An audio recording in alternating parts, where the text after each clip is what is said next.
अगली खबर रूस से है, जहां रूस को तोड़ने और अलग थलग करने की बहुत कोशिश की गई। उसके ऊपर कई आर्थिक और व्यापारिक प्रतिबंध लगाए गए, लेकिन 24 फरवरी तक के 12 महीनों में क्रूड शिपमेंट में होने वाली कमाई पिछले साल के मुकाबले 18% घटकर 85.5 बिलियन यूरो रह गई। दरअसल यूक्रेन युद्ध के चौथे साल में रूस का शिपमेंट वॉल्यूम अभी भी युद्ध से पहले के आंकड़ों से लगभग 6% अधिक है। फिनलैंड के think tank centre for research on energy and clean air यानी CREA के अनुसार नियमों को लागू करने में कमी की वजह से रूस का एक्सपोर्ट लेवल ऊंचा बना हुआ है। हालांकि उपायों ने शिपिंग नेटवर्क और ट्रेड रूट को टारगेट किया है, लेकिन उन्होंने रूसी क्रूड ऑयल्स को फ्लो को पूरी तरीके से नहीं रोका है। आपको बता दें कि रूस 2022 में यूक्रेन पर हमले से पहले की तुलना में अधिक क्रूड ऑयल शिप कर रहा है। भले ही पिछले साल कुल एक्सपोर्ट में मामूली गिरावट आई, पश्चिमी देशों ने युद्ध के तुरंत बाद रूस पर कई प्रतिबंध लगाए थे ताकि उसका एनर्जी ट्रेड रोका जा सके। हालांकि एक्सपोर्ट वॉल्यूम मजबूत बना हुआ है, लेकिन फॉसिल फ्यूल एक्सपोर्ट से रूस की कमाई पर असर पड़ा है।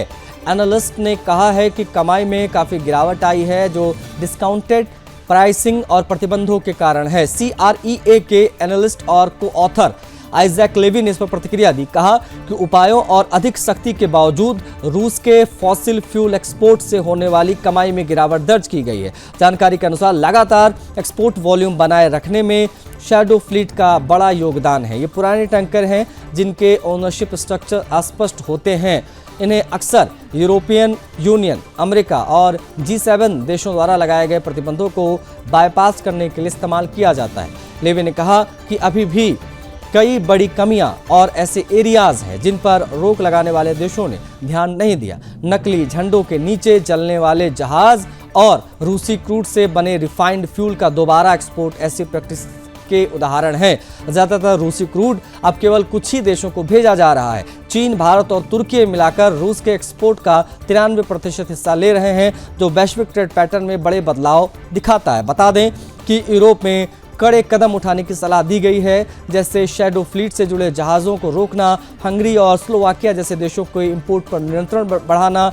इसमें 2025 के पहले 10 महीनों में इन देशों का इंटेक पिछले साल की तुलना में 11% बढ़ गया है। रूस के लिए यह संकेत है कि पाबंदियों के बावजूद वैश्विक तेल बाजार में अपनी पकड़ बनाए रखे हुए है। विशेषज्ञों के अनुसार रूस के एक्सपोर्ट और कमाई पर अंतर्राष्ट्रीय दबाव असर डाल रहा है, लेकिन पूरी तरीके से उसे रोकना फिलहाल संभव नहीं है। रूस ने रणनीतिक रूप से नए ट्रेड रूट अपनाए हैं और शैडो फ्लीट के माध्यम से अपनी आर्थिक हितों की रक्षा की है, मगर आने वाले महीनों में अंतर्राष्ट्रीय प्रयास और सख्ती के साथ रूस के एक्सपोर्ट नेटवर्क पर दबाव बढ़ सकता है। विशेषज्ञों का कहना है कि वैश्विक ऊर्जा बाजार पर रूस की भूमिका महत्वपूर्ण बनी रहेगी। प्रतिबंधों के बावजूद उसका तेल कारोबार युद्ध और आर्थिक दबाव में भी मजबूती के साथ जारी ही रहेगा।